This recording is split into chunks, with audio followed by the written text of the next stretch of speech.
뭐 예상했던 질문입니다. 저도 답을 너무 하고 싶었고 다양한 자잘한 장치들이 있지만 이제 크게 보면 기본 심화로 좀 나눠진 게 올해 새로 들어갔고 이제 홀수에서 전통적으로 훈련시키고 있는 지문 세 부분으로 나누기 좀 설명을 드릴게요. 그냥 이제 제목만 딱 보면 기본이고 심화니까 좀 쉬운 게 기본, 어려운 게 심화 이렇게 생각하실지 모르겠지만 물론 이제 그런 측면도 있긴 해요, 그 나눌 때. 근데 제가 좀 더 역점을 둔 거는 기출은 이렇게 되게 유연하게 연결돼 있어요. 경제, 법, 철학 이런 지문들의 역사적인 출제 과정을 살펴보면 이런 느낌이 들어요. 앞에서 어떤 내용이 출제가 됐기 때문에 뒤에서 어떤 내용이 자연스럽게 그다음 단계로 출제될 수밖에 없는 학문적인 순서라는 게 있어요. 그러니까 밑도 끝도 없이 아무거나 툭 던지는 게 아닌 거야. 가장 최근의 예로 설명을 드리면 작년 6월 모의 수능에 플로디리의 정보 철학 지문이 출제가 됐어요. 그럼 플로디리의 정보 철학을 다룰 때 이제 우리는 그냥 플로디리의 글만 읽는 거죠. 근데 사실은 이 철학사적 관점에서 살펴봤을 때 플로디리의 인간관을 누구랑 가장 비교하냐면 칸트랑 제일 많이 비교를 해요, 철학자들은. 선명하게 비교되는 지점들이 있거든. 예를 들어서 10년 전에 내가 있고 10년 뒤에 내가 있어. 이거 같은 사람이냐 다른 사람이냐. 근데 플로디리의 정보 철학은 어떤 기준을 제시하냐면 10년 전에 내가 갖고 있던 정보와 10년 후에 내가 갖고 있던 정보가 다르잖아요. 그죠? 그런 식으로 이걸 동인으로 볼 것이냐 별개의 개체로 볼 것이냐라는 것을 판단한다는 거지. 칸트는 어떤 얘기를 했냐면 동일론이라는 걸 얘기합니다. 여기서 여러분 이런 느낌이 드셔야 돼요. 왜죠? 작년 수능에 칸트의 독일론이 나왔거든. 6월 모의 수능에 나와서 저는 그냥 솔직히 말씀을 드리면 '한 내년이나 후년쯤 칸트 동일론 나오겠다.' 이렇게 생각을 했어요. 근데 바로 그해 수능에 나와 버리는 거야. 좀 놀라기도 했고 '빠르다.'라는 생각도 들어서 이 얘기를 애들한테 해줄 거라고서 진짜 수능 당일날 그 시험지 보고 땅을 치고 했었는데 다 연결돼 있어요. 근데 그런 것들을 여러분이 좀 더 볼 수 있게 기본 편에는 좀 앞 단계에 해당하는 지식을 배경으로 하는 세트들이 배치가 돼 있고요. 심화 편에는 그걸 바탕으로 학습했을 때 좋은 거 이렇게 이해하시면 좋을 것 같아요. 심화 편 공부를 제대로 하기 위해서 기본 편을 보는 거예요. 물론 기본기를 학습하기 위해서 기본 편을 보는 것도 있겠지만 그 두 가지를 모두 다 고려해서 기본 편, 심화 편을 나눴다. 이해해 주시면 될 것 같고 뭐 하시면 안 되냐면 건방 떠시면 안 됩니다. "나 국어 잘하니까 심화편만." 이거는 이 책의 취지에 안 맞아요. 약점이 생길 수 있습니다. 놓치는 게 있을 수 있어요. 그래서 실력이 높고 낮음에 상관없이 기본편, 심화편 이렇게 만든 취지 고려해서 해 달라. 문학도 마찬가지입니다. 어떤 작품이 있어. 그러면 그 작품을 보고 나서 이 작품 보는 게 좋은 순서라는 게 있어요. 근데 이게 꼭 연도순이랑 똑같진 않아요. 그래서 그거를 이렇게 배치를 좀 해 놓은 게 문학편이라고 생각하시면 될 것 같아요. 그리고 독서에서 제가 제일 강조하는 장치, 그러니까 사실은 여기서부터 풀이 단계가 아니라 분석 단계가 시작이 되는 건데 지문을 제가 문단 정리를 해 놨어요. 보여 드리면 어쨌든 여기 지문이 있어요. 왼쪽에 지문이 있단 말이야. 근데 이 지문이 끝나고 뭐 하라고 시키냐면 지문을 문단별로 정리를 해 놓고 위에 질문을 던져요. 세 토막을 내라. 그러면 여러분 입장에서 좀 귀찮겠죠. 왜 자꾸 문제 풀면 되지 뭘 세 토막이야 막 이런 생각 드시죠? 근데 그 귀찮음의 이유가 뭔가 생각을 해 보면 생각을 해야 되거든. 이게 무슨 말이냐? 지문을 읽고 문제를 푸는 건 생각을 많이 안 해도 돼. 지문 읽고 이해해서 문제 푸는 거야 그냥. 근데 그 지문을 세 토막을 낸다는 건 좀 어렵게 표현하면 추상화 과정을 거쳐야 돼요. 이런 얘기했고 이런 얘기했고 이런 얘기했고 이런 얘기했으면 그러면 어떻게 보면 요렇게, 요렇게, 요렇게 3 단계로 진행된 걸로 볼 수 있겠다는 사유를 해야 돼 여러분이. 사실 국어는 생각하는 능력과 긴밀하게 연결돼 있는데 그걸 다 아는데 귀찮다는 이유로 우리는 생각하려고 하지 않고 문제만 풀려고 하거든요. 그게 국어에 시간 많이 투자하고 국어 망하는 이유예요. 그래서 우리는 생각하게끔 하고 싶다. 근데 그게 막연하게 그냥 막 생각에 생각을 이어가는 그런 공상? 의식의 흐름? 그런 게 아니고 논리적으로 대상을 나누고 분석해서 각각의 의미가 뭔지 그래서 글이 어떻게 흘러갔는지 확인하는 과정을 직접 여러분의 머리와 손으로 하게끔 훈련시키는 과정입니다. 어떻게 보면 제일 기초적인 기출 분석 단계라고 생각하시면 돼요. 그래서 꼭 하셔야 돼. 재미없더라도. 아셨죠? 거기 보면 빈칸들 있을 거예요. 자기가 이제 생각한 걸로 빈칸 채워보고 채워진 그 문단 구성을 세 토막으로 나누는 거. 그 과정을 좀 거치셨으면 좋겠다. 그리고 나서 문제 풀이로 넘어가는 거 잊지 않으셨으면 좋겠고, 그런 장치들이 아마 여러분을 아주 조금씩 제대로 된 기출 분석으로 안내할 거라는 생각이 듭니다.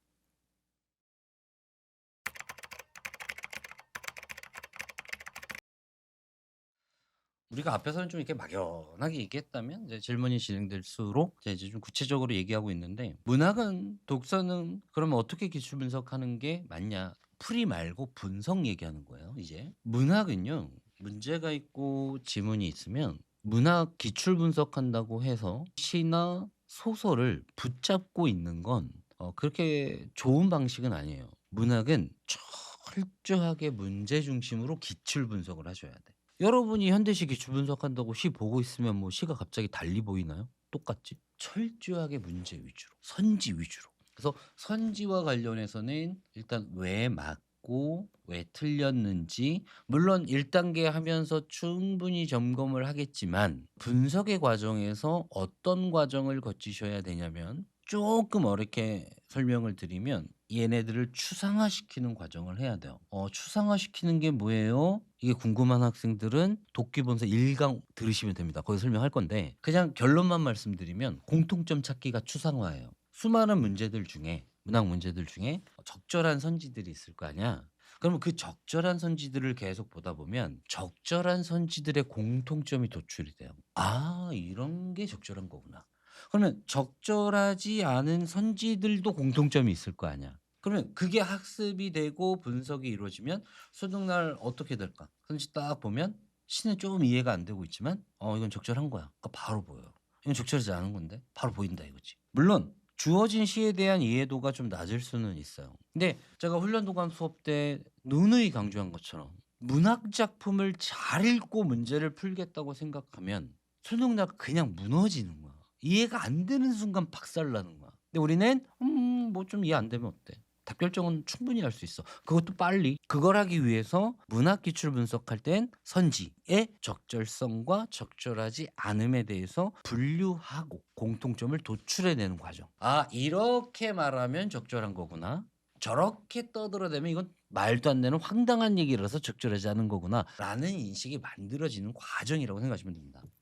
독서는 좀 더 심플해요. 독서는 그냥 지문에 올인하세요. 이 지문을 토시 하나 빼놓지 않고 완벽하게 이해하겠다. 근데 여기서 또 오해하시면 안 돼. 제일 바보 같은 생각이, 기출 분석할 때는 지문 대충 읽고 시험 볼 때 100% 이해하겠다고 달려드는 게 제일 바보예요. 반대로 하고, 기출 분석할 때는 내가 이 지문의 모든 걸 이해하겠다. 보조사 쓴 것까지 확인하겠다. 그런 각오로 한 문장도 이해 안 되는 문장 없게끔 보겠다. 그런 각오로 하셔야 돼. 그러면은 이런 문제가 생길 수 있겠네요. 그런 각오로 임했는데 와, 이 문장은 정말 이해가 안 돼. 또는 여기서부터 여기까지는 진짜 모르겠어. 그러면 이해하려고 도전을 해보시고 그래도 안 된다. 그러면 1단계 책에 도저히 이해 안 되는 문장에 형광펜을 칠하세요. 그리고 다음번 분석할 때 다시 그 문장에 도전하는 거야. 그래서 뚫리면, 이해가 되면 오케이. 내 발전한 거거든. 근데 두 번째 했는데도 어려워. 그럼 세 번째 도전할 때 다시 한번 해보는 거야. 그렇게 해서 10월 전에 그 문장들이 아, 이런 뜻이었구나가 납득이 되고 그게 문제랑 어떻게 연결되는지 내 논리로 설명이 가능하다. 아, 그럼 여러분 수능은 정말 쉬울 수 있어요. 그렇게 철저하게 지문 위주로 하셔라. 근데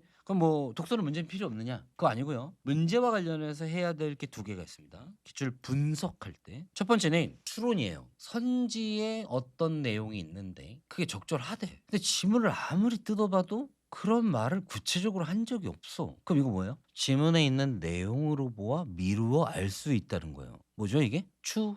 그러면 추론 선지에도 뭐 해야 돼? 형광펜 칠해 놔야 돼. 그래 놓고 여러 번 살펴보면서 이런 말은 지문에는 없지만 지문의 내용으로 미뤄봤을 때 적절하다고 평가원이 얘기하는 거구나를 하셔야 돼. 이런 문제가 생긴다는 거야. 어떨 땐 지문에 그런 말이 없기 때문에 틀리다고 하고 평가원에서 어떨 때는 그런 말은 없지만 있는 걸로 알 수 있어라고 얘기해요. 그럼 우리 입장에서 너무 난감한 거야. 없는데 어떨 때는 없어서 틀리다 그러고 어떨 때는 없지만 맞다 그러고. 이게 독서 공부에서 여러분이 만약에 목표가 '정말 나는 국어 100점 받고 싶다. 진짜 퍼펙트하게 국어 끝내고 싶다.' 하는 학생들이 도달해야 되는 최종점입니다. 근데 그거를 저는요 뭐 지금 국어 못하는데 뭐 그것까지 해야 돼요? 이렇게 생각할지 모르겠지만 여러분이 지금 뭐 한 5 등급이라고 칠게요. 근데 여러분이 9월 말쯤에 몇 등급 나올지 전혀 예상할 수 없어요. 뭐 계속 5 등급일 수도 있죠. 뭐 인생 대충대충 살면. 근데 정말 열심히 따라와 주면 9월 달쯤에 여러분이 지금 5 등급이지만 '아 좀만 하면 100점 받을 수 있을 것 같은데.'라는 내면의 목소리가 들리는 순간이 찾아올 수도 있어요. 그땐 지금 하고 있는 추론선지에 대한 공부가 큰 힘이 돼줄 겁니다. 하나 말씀드리고 또 하나 우리가 고득점을 하기 위해서 반드시 정복해야 되는 건 보기 있는 3 점짜리 문제죠. 특히 4 등급 이하 아마 3 등급까지도 마찬가지인 것 같아. 학생들은 보기 있는 문제에 매우 취약해요. 게다가 3 점이니까. 틀리면 데미지가 너무 크잖아요. 게다가 보기까지 읽고 해야 되니까 두 가지. 일단 시간이 오래 걸리고 뭔가 복잡하게 보여. 그러니까 어렵게 느껴지는 거지. 근데 그걸 아셔야 돼요. 보기 문제는 여러분이 진짜 고득점 받는데 방해되지 않아요. 지금 제가 한 말 잊으시면 안 됩니다. 독기본서 수업하면서 굉장히 강조할 것인데 보기 문제는 최종적인 단계에 오르기 직전에 있는 고비가 아니에요. 그 전 단계야.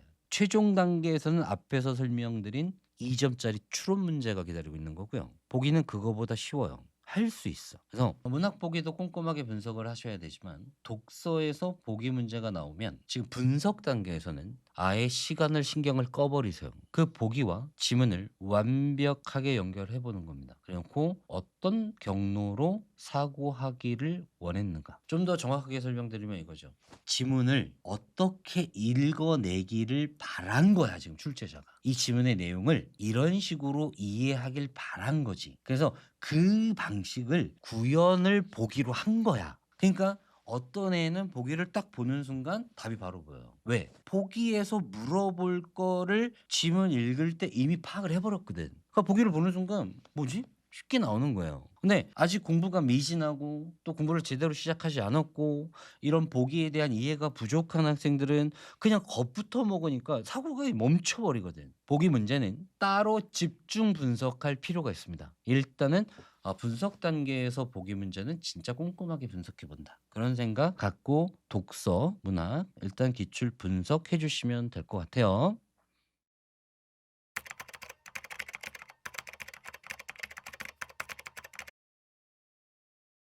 자 지금까지 제 설명을 들어보시면 눈치채셨겠지만 이 기출 분석의 한 60% 70%는 이 엔제와 1 단계라고 생각하시면 될 것 같아요. 아마 엔제 반복하고 1 단계 문제풀이하고 방금 설명드린 것처럼 꼼꼼하게 분석하고 하다 보면 5-6 개월은 금방 갈 거예요. 그러면 그 뒤에 2 단계, 3 단계 차곡차곡 해 보시고 3 단계까지 갔어. 그럼 기출 분석은 '아 끝났네.'가 아니에요. 진짜 재미없겠지만 1 단계와 엔제를 다시 시작하는 겁니다. 그러면 작년에 이제 질문 엄청나게 많이 한 그 현장 남학생이 한 명 있는데 초반에 저 찾아와서 기출 분석 왜 하는지 모르겠어요. "왜?" 답도 다 기억나고 질문도 다 알고 있고 "이거 뭐 하러요?" 막 이랬어요. 근데 걔가 이 엔제 5건 받아간 애야. 그러니까 어느 날 어느 순간 느낀 거야. 뭘 느낀 거냐? 한두 번 풀 때는 그냥 계속 같은 짓을 하는 것 같아. 그냥 다람쥐 쳇바퀴 돌듯 그냥 하라고 하니까 그냥 풀고 채점하고 끝나고 '너 뭐 이 짓을 내가 왜 하지?' 그때 그 아이가 찾은 게 뭐냐면 시중에 이제 많이 팔리고 있는 이제 주간지들 있잖아요. 사설 모의고사 문제집. '아 나 낯선 거 풀고 싶어.' 그래서 그걸 한 거야. 걔가 그거를 3 월에 했는지 5 월에 했는지는 뭐 사실 정확하게 기억은 안 나요. 네. 그걸 하다가 어느 날 다시 찾아와서 "그냥 엔제 한 권 더 주세요." 이러는 거야. 그래서 "왜?" 그랬더니 사설 문제를 풀 때 낯선 거 푸는 거는 도움이 쪼끔 되는 것 같은데 지문의 구성이나 답이 나오는 과정이 뭔가 기출이랑 다른 것 같아. 내가 열심히 기출 분석해서 평가원을 이해하고 좀 내가 나아가고 있다고 좀 재미없지만 그런 생각을 했는데 막상 사설을 풀어보니까 이게 평가원이랑 다른 거야. 그 느낌이 드는 순간 걔가 과감하게 사설 모든 걸 다 끊어버리더라고. 그리고 기출 올인을 한 거야. 그리고 저는 그 아이와의 그날을 잊을 수 없는 게 수업이 끝나고 이제 쉬는 시간이 딱 됐는데 걔는 항상 맨 앞에 앉거든요. 씩 웃으면서 다가오면 뭐 질문하겠다는 얘기예요. 근데 걔가 법의 불확정 개념에 관한 기출 지문 기억나시는 학생들 있을 수 있는데 그 지문에 대한 질문을 저한테 이렇게 했어요. 아무리 봐도 이 문제 이해가 안 된다. 그래서 내가 왜? 그랬더니 2번도 맞는 것 같고 3번도 맞는 것 같다. 그때 아마 답이 2번이었을 거예요. 그래서 내가 뭐 그렇게 생각은 할 수 있는데 답은 2번 해야 되지 않냐? 라고 얘기했더니 왜요? 3번도 맞을 수 있는데요? 이렇게 나오는 거예요. 그래서 2번 다시 한번 읽어봐봐. 그래서 걔가 차분하게 읽더니 잠시만요. 하고 지문을 보더라고. 그러고 나서 됐어요. 그리고 가버리는 거예요.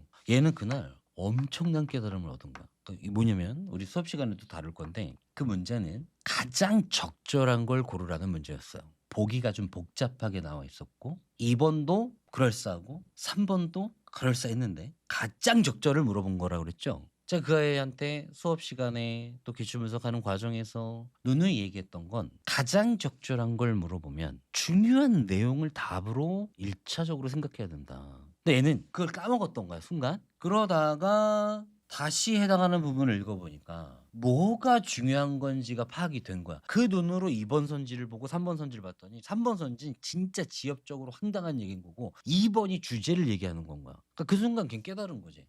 2, 3번 헷갈렸어도 답은 2번으로 하는 게 맞았다. 이해돼요. 3번은 어떻게든 제가 틀린 이유 찾아볼게요. 뭐 그런 식해야 되는 거예요. 중간에 여러분이 기출 분석을 하다 보면 위기가 옵니다.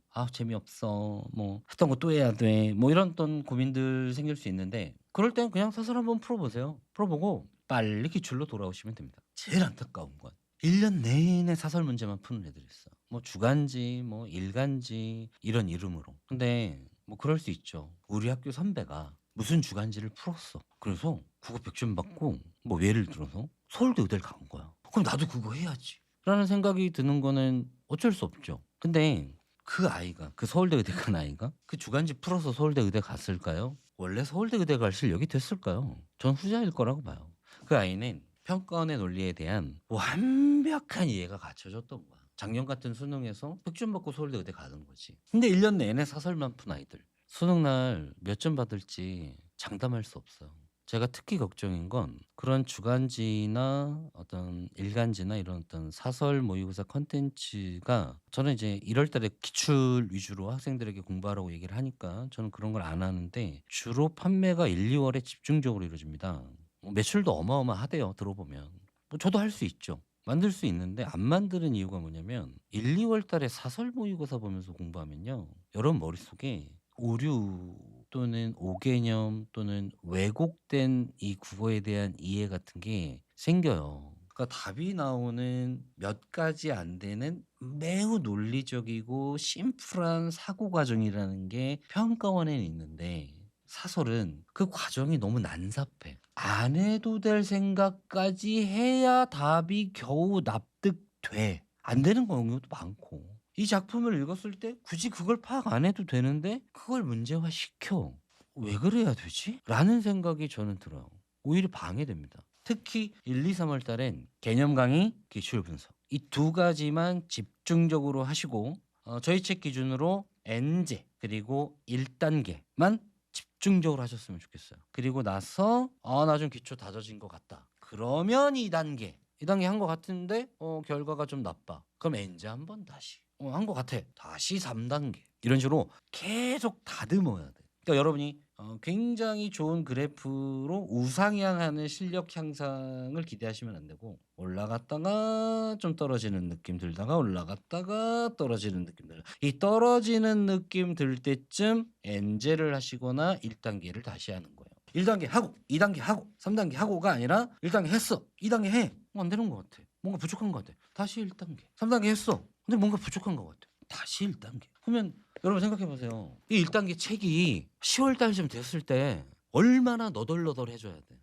이 표지 없어져야 돼. 하도 많이 봐가지고. 10월 달에 이 책을 딱 보고 한 3페이지 날아갔다. 찢어져가지고. 하도 많이 봐서. 95점 이상 제가 장담드립니다. 난이도에 상관없이 할 수 있어요. 난이도에 영향받는 건 공부를 제대로 안 했다는 뜻이에요. 그래서 하셨으면 좋겠고 2단계, 3단계도 그럼 우리 1단계처럼 미친 듯이 꼼꼼하게 분석해야 되냐? 아마 그러면은 2027년 한 5월 달쯤 공부 끝날 거예요. 내년 5월입니다. 그런 걸 원하진 않고요. 2단계와 3단계는 좋은 문제를 엔제 형식으로 풀어보면서 나의 공부 과정을 점검하고 발전시킨다라고 생각하시면 될 것 같아요. 꼼꼼하게 분석하는 거는 1단계로 충분하다 말씀드립니다.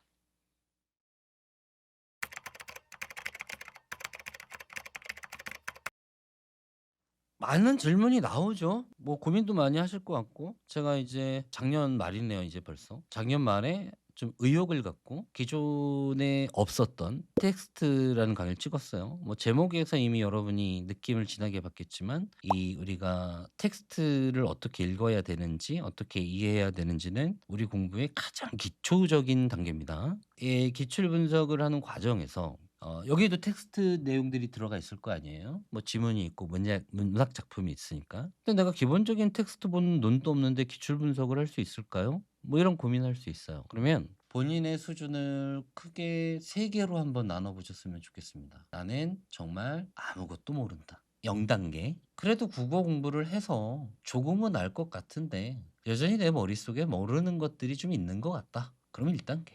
나는 국어에 대해서도 충분히 이해하고 있고 나름 열심히도 했지만 뭔가 2%가 아쉽다. 그럼 2단계. 이렇게 생각하시면 될 것 같고요. 0단계라고 느껴지는 학생들은 저는 텍스트 강의를 먼저 듣고 강의에 대한 복습도 충실하게 하고 기출 분석 시작하셨으면 좋겠어요. 그래야 좀 더 효율적인 기출 분석이 될 것 같고 1단계에 해당하는 학생들이 제일 많을 것 같은데 아까 말씀드렸던 것처럼 훈련도감 강의와 독기본서 강의를 아까 말씀드린 방식대로 병행하면서 따라와 주시면 될 것 같아요. 어떻게 하는 거냐면 만약에 독기본서 7강이야. 과학기술 지문이 나왔을 때 어떻게 읽었으면 좋겠다라고 안내를 해. 그러면 그 7강 이전의 과학기술 지문이 여기에 있었어. 근데 그때는 그냥 하던 대로 하는 거야. 근데 독기본서 7강에서 과학기술 어떻게 하라는 얘기를 들은 거야. 그러면 기출분석 그 뒤에 있는 과학기술 지문부터는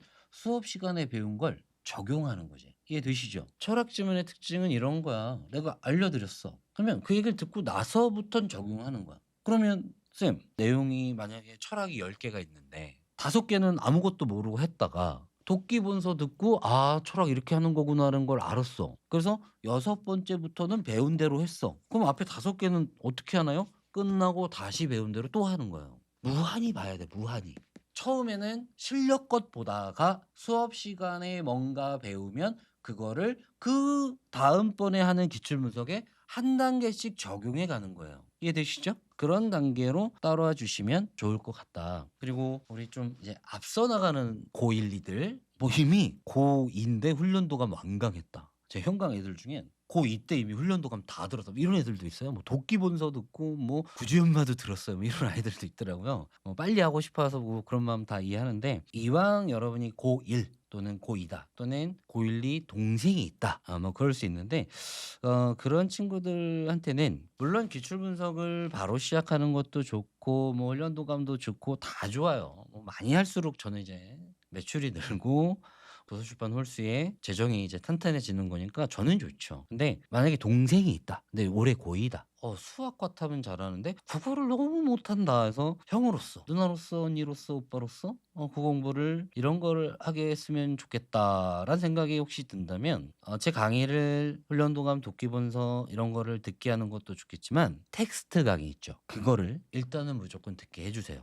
고1 친구들한테. 그리고 나서 제 강의 중에 표준국어 비판이라는 강의가 있습니다. 그 강의도 듣게 해주시면 좋을 것 같아요. 그래도 나는 고2인데 제법 국어를 하니까 기출 분석을 빨리 시작했으면 좋겠다는 학생이 있다면 전제 조건은 하나입니다. 지금까지 이제 고등학생이 돼서 풀어본 국어 시험에서 나는 2등급 이하로는 떨어진 적이 한 번도 없다는 학생은 지금 이 시간에 제가 기출 분석 안내한 것처럼 그대로 올해 한번 공부를 해보세요. 마치 고3이 된 것처럼. 그러면 그 학생은 고3이 됐을 때 정말 무서운 실력으로 시작을 할 수 있을 겁니다.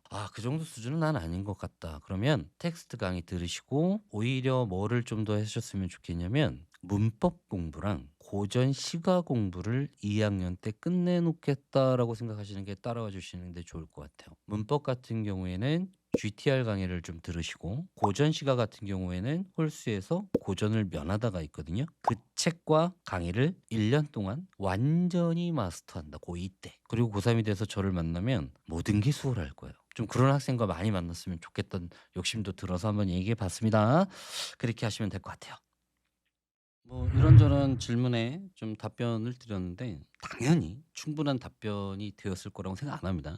왜냐면 저마다 학생들의 이해도가 다르고 또 처한 상황이 다 달라요. 그래서 개별적인 상황에 따른 질문이 있을 수 있는데 그거는 저희 이투스 홈페이지 Q&A 게시판에 올려주시면 그 상황에 맞게 어떻게 하라고 좀 제가 안내를 드리고 만약에 어떤 특정 유형의 질문이 너무 많다. 그러면은 그 일일이 답변 드리는 것보다는 이렇게 영상으로 제가 좀 설명을 드리는 시간을 갖도록 할게요. 근데 딱히 없다. 그러면 일단 이걸로 진행을 하도록 하고 이제 앞으로 이제 기출 분석 공부에 대한 어떤 간단한 플랜 또는 저희 계획 또는 여러분의 상황에 따른 변화가 있을 거거든요. 그러니까 2년에는 다 그 시기라는 게 있거든요. 저를 여러분이 이미 알고 있어서 이 영상을 1월 달에 보는 학생도 있을 것 같고 뭐 3월에 보는 학생도 있겠고요. 아니면 이게 제일 많을 것 같아요. 6평 망하고 나서 '나 어떡하지?' 그러다가 누군가한테 저의 얘기를 듣고 막 6월 뭐 중순쯤 이 영상을 보는 학생도 있을 수 있잖아.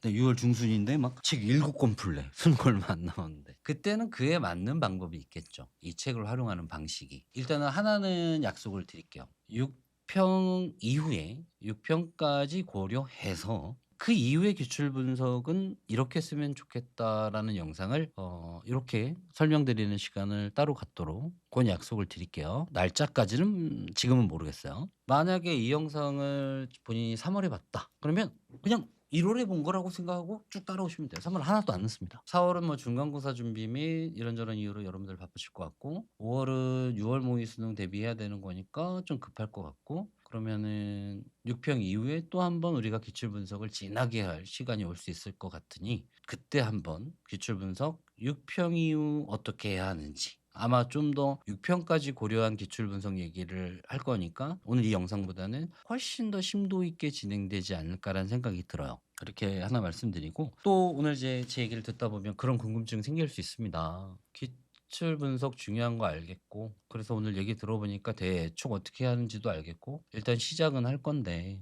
사설 문제 좀 풀어봐야 되지 않을까요? 라는 이제 걱정 또는 기출에 대한 약간의 의구심 뭐 이런 게 들 수 있는데 사설을 풀지 말라는 얘기가 아니에요. 안 풀 수가 없어요. 낯선 것도 해봐야죠. 근데 내가 평가원에 대한 정확한 이해가 선행되지 않으면 사설을 푸는 거는 진짜 수도꼭지 물 틀어놓고 아무것도 안 하는 거랑 똑같아. 그 물이 담겨질 수가 없어. 그냥 흘러가 버려. 문제 푸는 시간도 아깝고 그 문제 사는데 비싸잖아. 그 돈도 아깝고.